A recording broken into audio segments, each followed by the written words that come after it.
തുടങ്ങാലോ അല്ലേ? സായിരാം. ഓം ശ്രീ സായിരാം. ഭഗവാന്റെ പാതാരവിന്ദങ്ങളിൽ സാഷ്ടാംഗം നമസ്കരിച്ചുകൊണ്ട് എല്ലാവർക്കും അന്തഃശൗര്യയജ്ഞത്തിന്റെ 226 ഭാഗത്തിലേക്ക് സ്വാഗതം.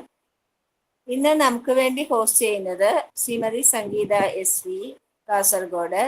നമുക്ക് വേണ്ടി കോർഡിനേറ്റ് ചെയ്യുന്നത് ഡോക്ടർ സതീഷ് കുമാർ കാസർഗോഡ്. നമുക്ക് വേണ്ടി അനുഭവവും പങ്കുവയ്ക്കുന്നതും വായിക്കുന്നതും കുമാരി ആതിര തിരുവനന്തപുരം. സായിരാം. അപ്പൊ മാഷെ തുടങ്ങിക്കോളൂ.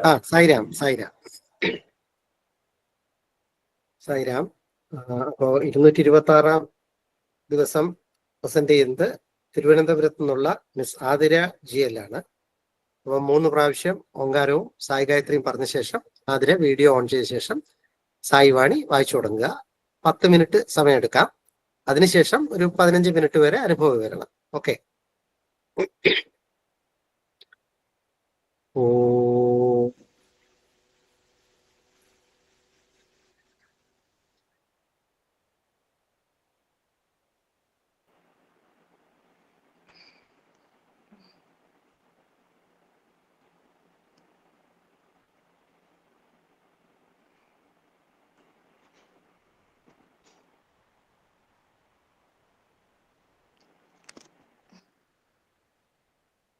സായീശ്വരായ വിദ്മഹേ സത്യദേവായ ധീമഹി തന്നഃ സർവ പ്രചോദയാത്. ഓം സായീശ്വരായ വിദ്മഹേ സത്യദേവായ ധീമഹി തന്നഃ സർവ പ്രചോദയാത്. ഓം സായീശ്വരായ വിദ്മഹേ സത്യദേവായ ധീമഹി തന്നഃ സർവ പ്രചോദയാത്. ഓം ശാന്തി ശാന്തി ശാന്തി. ആതിര ഇനി വായിച്ചു തുടങ്ങിക്കോളൂ. വീഡിയോ ഓണാക്കിയിട്ട് വായിച്ചു തുടങ്ങിക്കോളൂ. സായിരാം. ഓം ശ്രീ സായിരാം. ദൈവത്തിലേക്ക് ത്യാഗത്തിലൂടെ ഹോമാഗ്നിയിൽ അർപ്പിക്കുന്ന ശുദ്ധവും സുഗന്ധപൂർണവുമായ ഹവ്യങ്ങളും അമൂല്യരത്നങ്ങളും മനുഷ്യൻ സ്വജീവിതത്തിൽ അനുഷ്ഠിക്കേണ്ട ത്യാഗത്തിന്റെ പ്രതീകങ്ങളാണ്. തന്റെ നിർമ്മല ഹൃദയവും സത്വഗുണങ്ങളായ സത്യം, ധർമ്മം, ശാന്തി, പ്രേമം ഇവയാണ് അവർ ഭഗവാന്റെ മുമ്പിൽ അർപ്പിക്കേണ്ടത്. തനിക്കുള്ള സമ്പത്ത്, വിദ്യ, സാമർഥ്യം മുതലായവ സസന്തോഷം ഭഗവാന്റെ മാനവ സമുദായത്തിന്റെ ക്ഷേമത്തിനായി അർപ്പിക്കുന്നതാണ് ശരിയായ യജ്ഞം. ഈ ത്യാഗ മനോഭാവമില്ലാതെ ഹോമാഗ്നിയിൽ ഹവ്യങ്ങൾ അർപ്പിക്കുന്ന ബാഹ്യമായ ചടങ്ങിന് യാതൊരു അർത്ഥവുമില്ല. ജീവിതം തന്നെ ഒരു യജ്ഞമാണ്. ജീവിതം ധർമ്മകർമാനുഷ്ഠങ്ങളാകുന്ന യാഗാഗ്നിയിൽ ഒരു ഹവ്യമായി മാറ്റുകയെന്നത് മറ്റൊരു യജ്ഞം. ബ്രഹ്മ സാക്ഷാത്കാരത്തിനും ബ്രഹ്മാനന്ദഭൂതിക്കും വേണ്ടി പ്രയത്നിക്കുന്ന ഓരോരുത്തരും ഈ ത്യാഗ മനോഭാവം വളർത്തിയെടുക്കണം. നമ്മെ സന്താപത്തിൽ നിന്നും സന്തോഷത്തിലേക്ക്, വിപത്തുകളിൽ നിന്ന് സമ്പത്തുകളിലേക്ക്, ഇരുളിൽ നിന്ന് വെളിച്ചത്തിലേക്ക് നയിക്കുന്ന മാർഗമാണ് യജ്ഞം. ത്യാഗത്തിൽ അധിഷ്ഠിതമായിരിക്കുന്ന ജന്മം അർത്ഥവത്താകുന്നു എന്നു മാത്രമല്ല, ഈശ്വര ലാഭം ഉണ്ടാവുകയും ചെയ്യുന്നു. തിന്നുക, കുടിക്കുക, ഉറങ്ങുക തുടങ്ങിയ ക്രിയകളിൽ ഒതുങ്ങുന്നതല്ല ജീവിതം. ജീവിത ലക്ഷ്യം മോക്ഷമോചനം ആണെന്നാണ് വേദാന്തവാക്യം. എന്തിൽ നിന്ന് മോചനം? ഏതാണ് ഈ ബന്ധനം? ഭാര്യയോടും കുട്ടികളോടുമുള്ള ബന്ധനമാണോ? സ്വത്തുക്കളോടുള്ള ബന്ധനമാണോ? രാഗദ്വേഷികളോടുള്ള ബന്ധമാണോ? ഇതൊന്നുമല്ല. ഞാൻ, എൻ്റെ എന്ന മനോഭാവം പോലും ബന്ധമാകുന്നില്ല. ഞാൻ ആര് എന്ന ബോധം, ആത്മബോധം ഇല്ലാതെ അജ്ഞാന അവസ്ഥയാണ് സത്യത്തിൽ ബന്ധനമാകുന്നത്. ഈ ആത്മതത്വം കണ്ടറിയുന്നതിനുള്ള ശ്രമം തുടങ്ങുന്നതോടെ ബന്ധമോചനത്തിനുള്ള മാർഗവും തെളിയുകയായി. തന്റെ സത്യസ്വരൂപം മനസ്സിലാക്കുന്നതിനും ഈശ്വര തത്വത്തിലേക്ക് നയിക്കുന്നതിനും ഈ യജ്ഞങ്ങൾ ഉതകുന്നു. യജ്ഞകൃത്തും യജ്ഞഭുക്കും ഭഗവാൻ തന്നെ. യജ്ഞത്തെ പറ്റി പുരാതന കാലം മുതൽ നിലവിലുള്ള ചില തെറ്റിദ്ധാരണകളാണ് മൃഗബലി കൊണ്ടെത്തിച്ചത്. യജ്ഞത്തിന്റെ യഥാർത്ഥ ഉദ്ദേശം വിസ്മരിക്കുകയും ചെയ്തു. യജ്ഞം അധ്വരം എന്ന പേരിലും അറിയപ്പെടുന്നു. ധ്വരം എന്നാൽ കൊല എന്നർത്ഥം. അധ്വരത്തിന് കൊല്ലാതിരിക്കൽ, അഹിംസ എന്നർത്ഥം. യജ്ഞത്തിന്റെ ആന്തരാർത്ഥം ഹിംസയല്ലാതിരിക്കുക എന്നതാണ്. യജ്ഞത്തിന് ഉപയോഗിക്കുന്ന മന്ത്രങ്ങളെല്ലാം ആനന്ദം ലക്ഷ്യമാക്കിയതുള്ളതാണ്. യജ്ഞങ്ങൾ ആത്മസാക്ഷാത്കാരത്തിലേക്കും ആനന്ദത്തിലേക്കും നയിക്കണം. മന്ത്രസാരം ശരിക്കു ഗ്രഹിച്ചാൽ മാത്രമേ ഈശ്വര സാക്ഷാത്കാരം ലഭിക്കുകയുള്ളൂ. ഭഗവാൻ യജ്ഞപുരുഷൻ എന്നറിയപ്പെടുന്നു. അദ്ദേഹം യജ്ഞപ്രത് എന്ന് വിളിക്കപ്പെടുന്നു, അതായത് യജമാനൻ. യജ്ഞത്തിൽ നടക്കുന്ന സകലതിനും യജമാനൻ ഭഗവാനാണ്. ഇതിൽ നിന്ന് യജ്ഞത്തിന്റെ പരമപ്രാധാന്യം വ്യക്തമാണല്ലോ. ഭഗവാൻ യജ്ഞകൃത്ത് എന്നും യജ്ഞഭുക്ക് എന്നും അറിയപ്പെടുന്നു. അങ്ങനെ ഭഗവാൻ യജ്ഞ സംരക്ഷകനും യജ്ഞ സംഹാരകനുമാണ്. ഹോമാഗ്നിയിൽ അർപ്പിക്കുന്ന ആഹുതികളെല്ലാം മന്ത്രവും യന്ത്രവും ഉൾപ്പെടെ പ്രഭു സ്വീകരിക്കുന്നു. സ്വാഹ മന്ത്രോച്ചാരണത്തോടെ ആഹുതി അർപ്പിക്കുന്നതിന്റെ അർത്ഥം അതെല്ലാം ഈശ്വരാർപ്പണമാണ് എന്നത്രേ. അതുകൊണ്ട് ഹവ്യങ്ങളെല്ലാം സംശുദ്ധവും സുമധുരവും സ്വാദിഷ്ടവുമായിരിക്കണം. നമ്മുടെ ദേഹം നാം യജ്ഞമണ്ഡപമായി കരുതണം. മനസ്സാണ് ബലിവേദി. യാഗാഗ്നിയിൽ ഒഴുക്കുന്ന നെയ്യാണ് നമ്മുടെ ആഗ്രഹങ്ങൾ. നമ്മുടെ ഉള്ളിലെ വിദ്വേഷമാണ് യജ്ഞപശു. നമ്മുടെ മാനസിക സങ്കട്ടങ്ങളാണ് ദർഭപ്പുല്ല്. ഹൃദയമാണ് യാഗാഗ്നി. ഈ സാമഗ്രികളോടെയാണ് നാം ജീവിതം ഒരു യജ്ഞമാക്കി മാറ്റേണ്ടത്. നമ്മുടെ പവിത്രമായ വിചാരങ്ങളാണ് ഹോമാഗ്നിയിൽ അർപ്പിക്കുന്ന സ്മിത, മമത. ഹൃദയാർപ്പണം ചെയ്യുക. ശരിയായ ത്യാഗ മനോഭാവത്തിലാണ് യജ്ഞത്തിന്റെ പ്രാധാന്യം. വിദ്യ, ശക്തി, ധനം ആദി സമ്പത്തുകൾ പരോപകാരത്തിന് ഉപയോഗിക്കുന്നില്ലെങ്കിൽ നിഷ്പ്രയോജനങ്ങളാണ്. ശരിക്കു പറഞ്ഞാൽ യജ്ഞയാഗാദികൾ ചെയ്യുന്നതിന് പ്രത്യേകം വേദികളോ പുരോഹിതന്മാരോ ആവശ്യമില്ല. ബാഹ്യമായ യജ്ഞയാദികളെല്ലാം ആന്തരിക യജ്ഞത്തിന്റെ പ്രതിഫലനം മാത്രമാണ്. ആചാരങ്ങൾ, മതപരമായ ചടങ്ങുകൾ, ധാർമ്മിക വൃത്തികൾ ആദിയായ ബാഹ്യയജ്ഞത്തിലെ കർമ്മങ്ങൾ കൊണ്ട് അന്തരാത്മ പരിശുദ്ധമാകുന്നു. ധർമ്മവും അധർമ്മവും തിരിച്ചറിയുക. ഈ ലോകത്തിൽ കുബേരരും അഗാധി പണ്ഡിതരും ശാസ്ത്രജ്ഞരും എത്ര വേണമെങ്കിലുമുണ്ട്. പക്ഷേ അവർക്ക് ദീനാനുകമ്പയും കാരുണ്യവുമില്ലെങ്കിൽ വിത്തവും വിദ്യയുമെല്ലാം വ്യർത്ഥമാണ്. നമുക്ക് ഉള്ളതെല്ലാം ലോകക്ഷേമത്തിനും സമൂഹ നന്മയ്ക്കും വേണ്ടി ത്യജിക്കാൻ തയ്യാറാകുമ്പോൾ മാത്രമാണ് നാം ശരിയായ യജ്ഞം ചെയ്യുന്നുവെന്ന് പറയാവുന്നത്. നിസ്വാർത്ഥമായ ത്യാഗമനോഭാവവും ഈശ്വരഭക്തിയും ഇല്ലാതെ ചെയ്യുന്ന ഏത് കർമ്മവും നിഷ്കൃഷ്ടങ്ങളായി ഭവിക്കുന്നതാണ്. സയൻസിൽ മനുഷ്യൻ ഇന്ന് കാര്യമായ അഭിവൃദ്ധി നേടിയിട്ടുണ്ട്.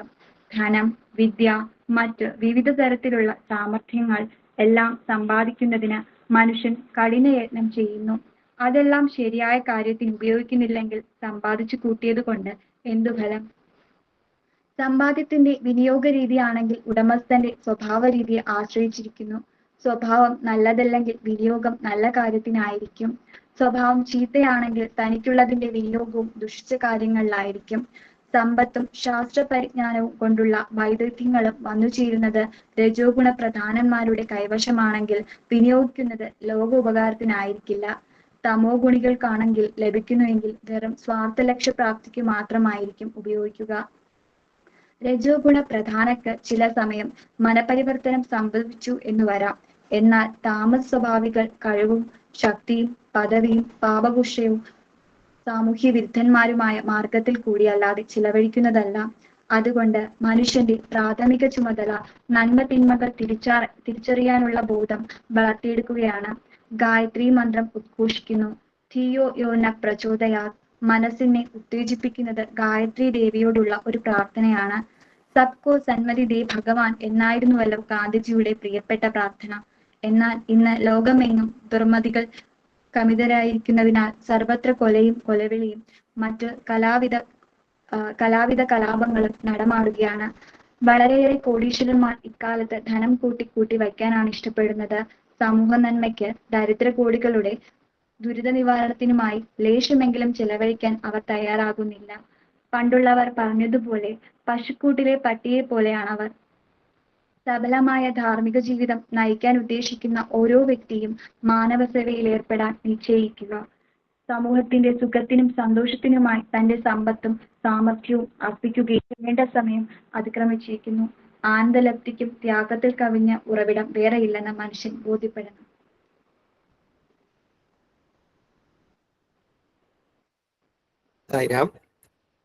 ഇനി ഈ ഗ്രൂപ്പില് ആതിരയുടെ അനുഭവങ്ങൾ ഷെയർ ചെയ്യാനുള്ള സമയമാണ്. 15 മിനിറ്റ് എടുത്തോളൂ. സായിരാം.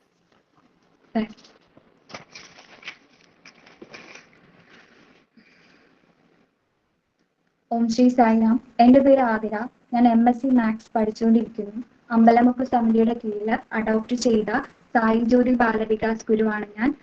വളരെ കുട്ടിക്കാലം മുതൽക്കേ ബാലവികാസ് ക്ലാസ്സിൽ വരികയും അവിടെ നിന്നുകൊണ്ട് തന്നെ ബാലവികാസ് അസോസിയേറ്റ് ഗുരുവായി വർക്ക് ചെയ്യുകയും തുടർന്ന് ഭഗവാന്റെ അനുഗ്രഹത്താൽ ഇപ്പോൾ ഗുരുവായി ബാലവികാസ് ക്ലാസ്സുകൾ എടുക്കുകയും ചെയ്യുന്നു. ബാലവികാസിൽ വളരെ കുട്ടിക്കാലം മുതലേ പോകുമായിരുന്നു. ആദ്യം കൂട്ടുകാരോടൊപ്പം കളിക്കാമെന്ന മോഹത്തോടെ ആയിരുന്നു.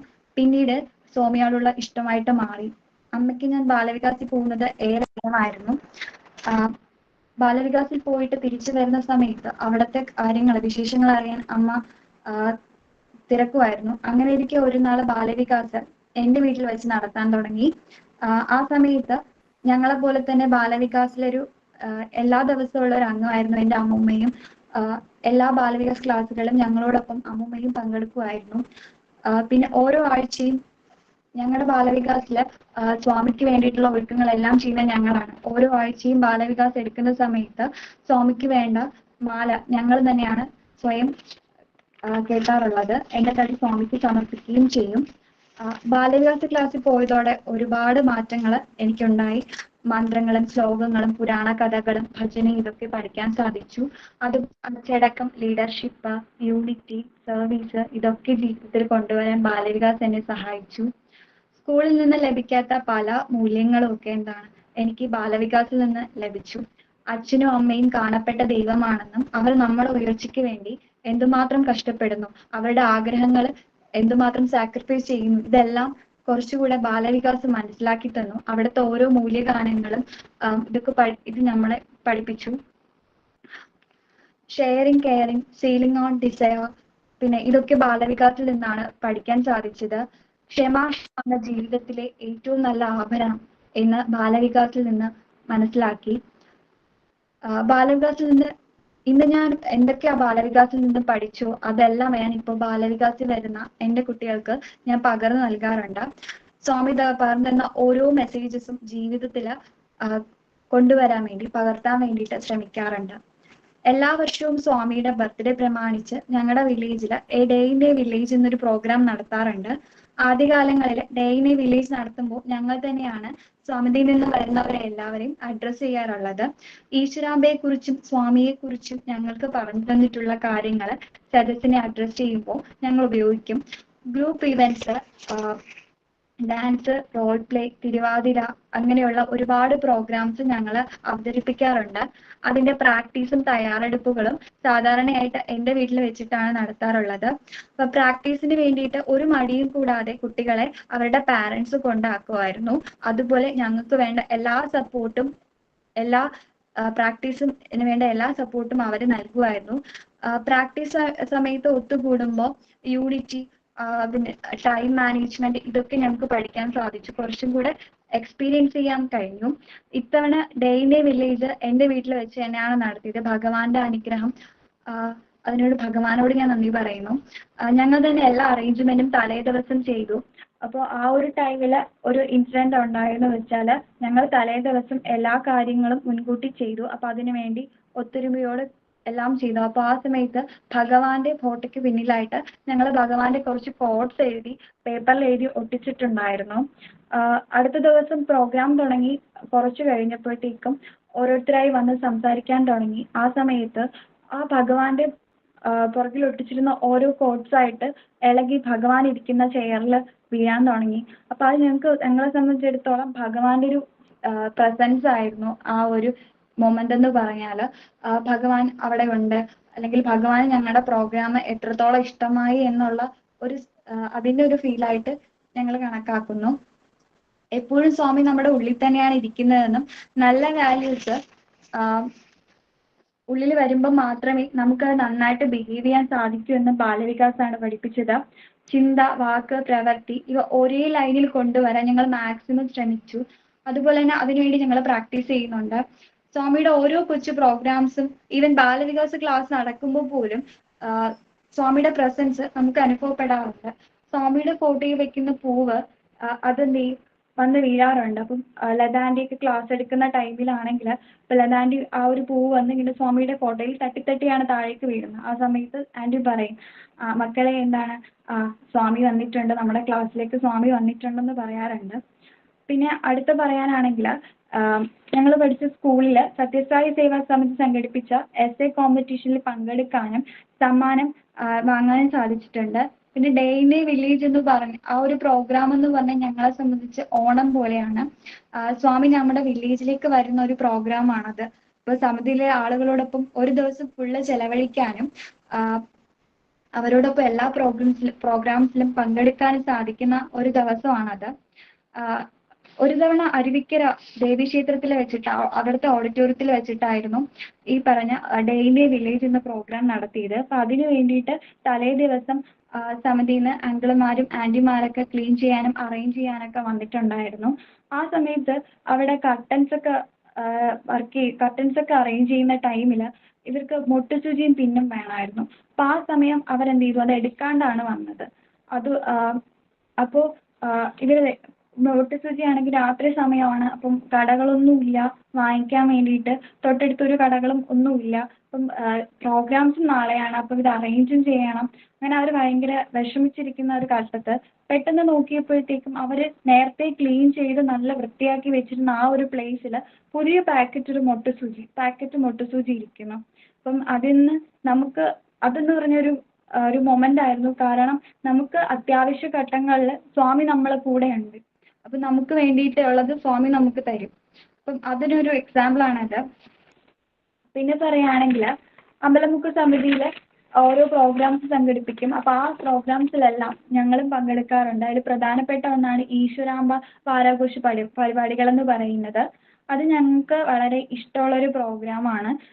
എല്ലാ പ്രോഗ്രാംസിലും ഞങ്ങൾ മിസ്സാക്കാണ്ട് ഞങ്ങൾ പോകാറുണ്ട്. ഇപ്പം വില്ലേജിൽ നിന്ന് ആയതുകൊണ്ട് തന്നെ ഞങ്ങൾക്ക് അവിടെ പോകാനായിട്ട് കുറെ ബുദ്ധിമുട്ടുകളുണ്ട്. എന്നാലും ഞങ്ങൾ ആ പ്രോഗ്രാംസ് ഒരിക്കലും മിസ്സാക്കാറില്ല. ഇവിടെ നിന്ന് എല്ലാവരും പോവും. രാവിലെ തൊട്ട് 9 മണി മുതൽ പതാക ഉയർത്തലിന് ശേഷം 9 മണി മുതൽ വൈകിട്ട് 4 മണി 5 മണി വരെ കാണും പ്രോഗ്രാംസ്. അപ്പൊ ഞങ്ങൾ എന്തായാലും ഇവിടെ നിന്ന് പോയി എല്ലാ പ്രോഗ്രാംസിലും പങ്കെടുത്തിട്ട് വരും. എല്ലാ വർഷവും ഞങ്ങൾ അതിനു വേണ്ടി പ്രിപ്പയർ ചെയ്യും. ഇവിടെ നിന്ന് സമിതി ഈ ബാലവികാസിൽ നിന്ന് കുട്ടികൾ പങ്കെടുക്കാറുമുണ്ട്. ഇനി ഇതുവരെ ഞങ്ങളുടെ ബാലവികാസിൽ നിന്ന് 3 പേര് ഗ്രൂപ്പ് 2 എക്സാമും 4 പേര് group 3 and group 3 active workers exam എഴുതി. ഇപ്പൊ ഞങ്ങളുടെ ബാലവികാസിൽ പറയുകയാണെങ്കിൽ 4 ഗുരുക്കന്മാരുണ്ട്. അപ്പൊ ഞാൻ ഗ്രൂപ്പ് 3 പഠിക്കുന്ന സമയത്ത് തന്നെയാണ് ഗ്രൂപ്പ് 2 എക്സാമിന് ഗ്രൂപ്പ് 2 ഗ്രൂപ്പ് 1 ക്ലാസ്സുകൾ എടുക്കാറുണ്ടായിരുന്നു. അപ്പൊ എനിക്ക് അതിന് വേണ്ടിയിട്ടുള്ള ഗൈഡൻസ് ശ്യാമലാൻറ്റിയും അതുപോലെ ലതാൻറ്റിയും ആണ് തന്നിരുന്നത്. പിന്നെ ആഗ്രഹങ്ങൾക്ക് പരിധി വെക്കാനും സമയത്തിന്റെ മാനേജ്മെന്റിനെ കുറിച്ചും ഒക്കെ എന്താണ് ഈ ബാലവികാസ് ആണ് ഞങ്ങൾ പഠിപ്പിച്ചത്. പിന്നെ എന്താണ് എല്ലാ ദിവസവും ഇപ്പം 5 നേരം നാമം ജപിക്കുക. ഇപ്പൊ മുസ്ലിംസിനൊക്കെയാണ് 5 നേരം നാമം ജപിക്കുക. അപ്പൊ നമുക്കും 5 നേരം നാമം ജപിക്കാൻ കഴിയും. അതായത് രാവിലെ എഴുന്നേൽക്കുമ്പോൾ കരാഗ്രേ വസതേ ലക്ഷ്മി പറയാനും, പിന്നെ എന്താണ് കുളിക്കുന്ന ടൈമിൽ ഗംഗേ ചയമുരേ ചെയ്വ പറയാനും, പിന്നെ കഴിക്കുമ്പോൾ ബ്രഹ്മാർപ്പണം. ഇനി നമുക്ക് വൈകുന്നേരം ആകുമ്പോൾ വിളക്ക് കത്തിക്കുമ്പോൾ നാമം ജപിക്കാനും രാത്രി ക്ഷമാപ്രാർത്ഥന പറയാനും ഞങ്ങൾ ശ്രമിക്കാറുണ്ട്. 5 നേരത്തെ പ്രാർത്ഥന. പിന്നെ ഇപ്പൊ അത് ഒരു ഹാബിറ്റാണ്. രാവിലെ എഴുന്നേൽക്കുമ്പോൾ കരാഗ്രേ പറഞ്ഞ് ഭൂമിദേവി തൊട്ട് വന്നിച്ച് ഉള്ള ഇപ്പൊ ഈ സ്കൂളിലൊന്നും പോയാൽ കിട്ടാത്ത ഒരു ക്വാളിറ്റിയാണത്. നമുക്ക് ആർക്കും അറിഞ്ഞൂടാത്ത ഒന്നാണ്. അപ്പം ഇത് ബാലവികാസിൽ നിന്നാണ് ലഭിച്ചത്. ഇപ്പൊ ഈ 5 നേരത്തെ പ്രാർത്ഥന ഇപ്പൊ മുമ്പാണെങ്കിൽ ബാലവികാസി വരുന്ന ടൈമില് 2 നേരം പ്രാർത്ഥിക്കും. രാവിലെ എണീക്കുമ്പോഴും വിളക്ക് കത്തിക്കുമ്പോഴും. ഈ 5 നേരത്തെ പ്രാർത്ഥനയെ കുറിച്ച് ഒരു അറിവുമില്ലായിരുന്നു. ഇപ്പൊ ഇവിടെ ബാലവികാസിൽ വന്നതിന് ശേഷമാണ് 5 നേരത്തെ പ്രാർത്ഥനയെ കുറിച്ചും അതിന്റെ വാല്യൂസിനെ കുറിച്ചിട്ടും മനസ്സിലായത്. പിന്നെ ഇപ്പൊ ഞങ്ങളുടെ ബാലവികാസിൽ വരുന്ന എല്ലാവരെയും അത് ചെയ്യിപ്പിക്കാറുണ്ട്.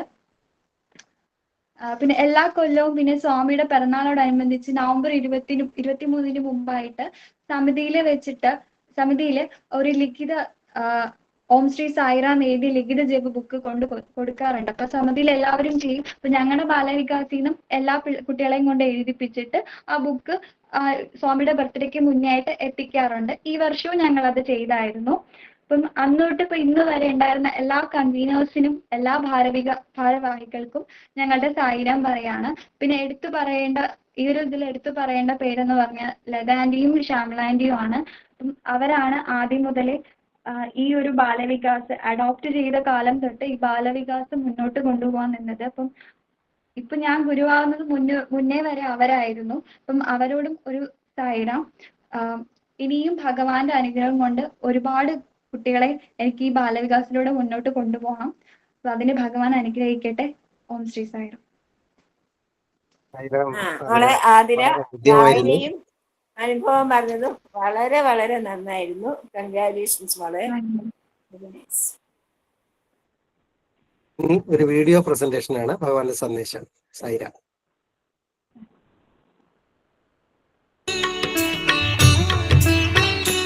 నరమత భేదములు పెంచి అసురత్వం స్వీకరించి సమరాలను స్వాగతించి శాంతి సభలు జరుపుతారు. They are developing all sorts of differences between people and misunderstanding. Wars are also developed. తన కొరకై బ్రతుకువాడు మనుషుడు ఎట్లవుదా? తన కోసం తాను బ్రతికేటువంటి వాడు మానవుడవుతాడా? If a person lives for himself, how can you call him a man at all? కనుక జగత్తు కోసం మనం బ్రతకాలి. We should live for the sake of the జగత్తే world. లేకపోతే మనం ఎక్కడ ఉంటున్నాం? If there is no world, we don't exist at all. కనుక జగత్తులో మనము ఒక్కరైనటువంటి సత్యాన్ని We గుర్తించాలి. are only a part and parcel of the world. సమాజం బాగుంటేనే నేను బాగు. When society is okay, I am happy. సమాజం ఏమైనా అయిపోని నేను బాగుండాలంటే నీ బాగు ఎక్కడి నుంచి వస్తుంది? When the society itself gets destroyed, how can I exist? కనుక మనము ఏకత్వంగా జీవించటం అనేటువంటిది ఒక సంకుచితమైనటువంటి జీవితమే. It is impossible to live such a solitary life. You cannot live like that. అనేకత్వమైనటువంటి ఒక తత్వాన్ని బోధించాలి. We would also recognize the అది ఏ దైవము దైవము దైవం అనేటువంటి ఒక పదానికి మనం అర్థం కుదుకుంటే సమష్టి స్వరూపమే దైవము అనింది. When you recognize the correct meaning of divinity, then you understand the inner significance of.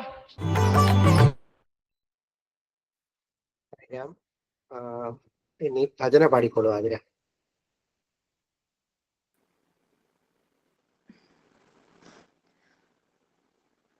Govinda Gopala ഹേ നന്ദലാല, ഗോവിന്ദ ഗോപാല ഹേ നന്ദലാല, രാധേ ഗോപാല ഗോപി ഗോപാല, രാധേ ഗോപാല ഗോപി ഗോപാല, ഗോവിന്ദ ഗോപാല ഹേ നന്ദലാല, मीरा के नाद प्रभो मुरली गोपाल, मीरा के नाद प्रभो मुरली गोपाल, गोवर्धनोद्धार गोपाल पाल, गोवर्धनोद्धार गोपाल पाल, राधे गोपाल गोपी गोपाल, राधे गोपाल साई गोपाल,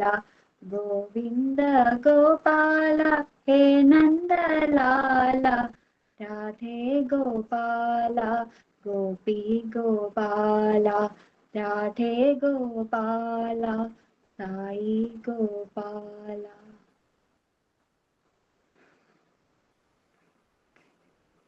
സായിരാം. സായി ഉപമായി. സായിരാം. സായി ഉപമ. പരിശുദ്ധ പ്രേമം തടസ്സങ്ങൾ സൃഷ്ടിക്കാതെ സുഗമമായി യാത്ര ചെയ്യുവാനുള്ള ഈശ്വരനിലേക്കുള്ള പാതയാണ്. നിങ്ങൾ ഈ പാതയിലൂടെ അതിവേഗത്തിൽ ഈശ്വരനിലേക്ക് സഞ്ചരിക്കേണ്ടതാണ്. ഈ തത്വമാണ് നദികൾ വെളിപ്പെടുത്തുന്നത്.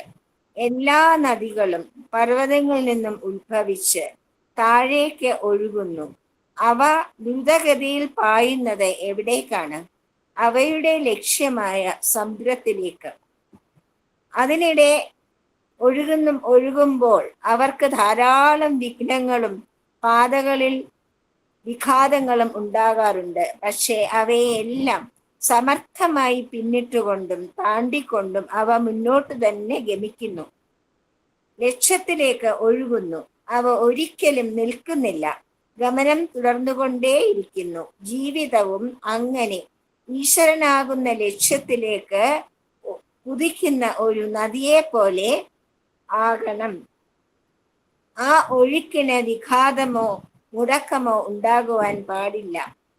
എല്ലാ വിഘ്നങ്ങളെയും അതിജീവിച്ചുകൊണ്ട് ഈശ്വരോന്മുഖം വയ്ക്കൊണ്ടേയിരിക്കണം. അതായിരിക്കണം നിങ്ങളുടെ ആത്മീയ യാത്രയുടെ സ്വഭാവം. നിങ്ങൾക്ക് ദൃഢനിശ്ചയം, ആത്മാർത്ഥത, ഇച്ഛാശക്തി, ഉറച്ച തീരുമാനം എന്നിവ ഉണ്ടായിരിക്കണം. ദുർബലതയ്ക്ക് ഒരു സ്ഥാനവും നൽകരുത്. നിങ്ങളുടെ കാഴ്ചപ്പാടും ശ്രവണവും ചിന്തകളും വികാരങ്ങളും പ്രവൃത്തികളും നല്ലതാണെങ്കിൽ നിങ്ങൾക്ക് ആനന്ദം അനുഭവിക്കുവാൻ ഇടവരും. ജയ് സായിരാം. സായിരാം. സായിരാം. ആതിര, പ്രസന്റേഷനും അതുപോലെ ഭജനയും എല്ലാം നന്നായിരുന്നു. പങ്കെടുത്തതിന് വളരെയധികം നന്ദി. സായിരാം. ഇനി നമുക്ക് ശാന്തി മന്ത്രം പറഞ്ഞ് അവസാനിപ്പിക്കാം. സമസ്തലോക സുഖിനോ ഭവന്തു. സമസ്തലോക സുഖിനോ ഭവന്തു. സമസ്തലോക സുഖിനോ ഭവന്തു. ഓം ശാന്തി ശാന്തി ശാന്തി. പങ്കെടുത്ത